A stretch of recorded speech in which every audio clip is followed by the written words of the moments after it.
Good morning. Conflict and Courage, November 13, Caiaphas. Joel 2:13 says, "Rend your heart and not your garments, and turn unto the Lord your God." It was the custom among the Jews for the garments to be rent at the death of friends, but this custom the priests were not to observe. Everything worn by the priests was to be whole and without blemish. By those beautiful garments was represented the character of the great antitype, Jesus Christ. Nothing but perfection in dress and attitude, in word and spirit could be acceptable to God. He is holy, and his glory and perfection must be represented by the earthly service. Finite man might rend his own heart by showing a contrite and humble spirit. This God would discern, but no rent must be made in the priestly robes, for this would mar the representation of heavenly things.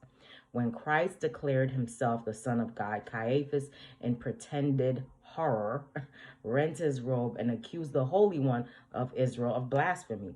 He had done the very thing that the Lord had commanded should not be done. Standing under the condemnation of God, he pronounced sentence on Christ as a blasphemer. The priestly robe he rent in order to impress the people with his horror of the sin of blasphemy covered a heart full of wickedness.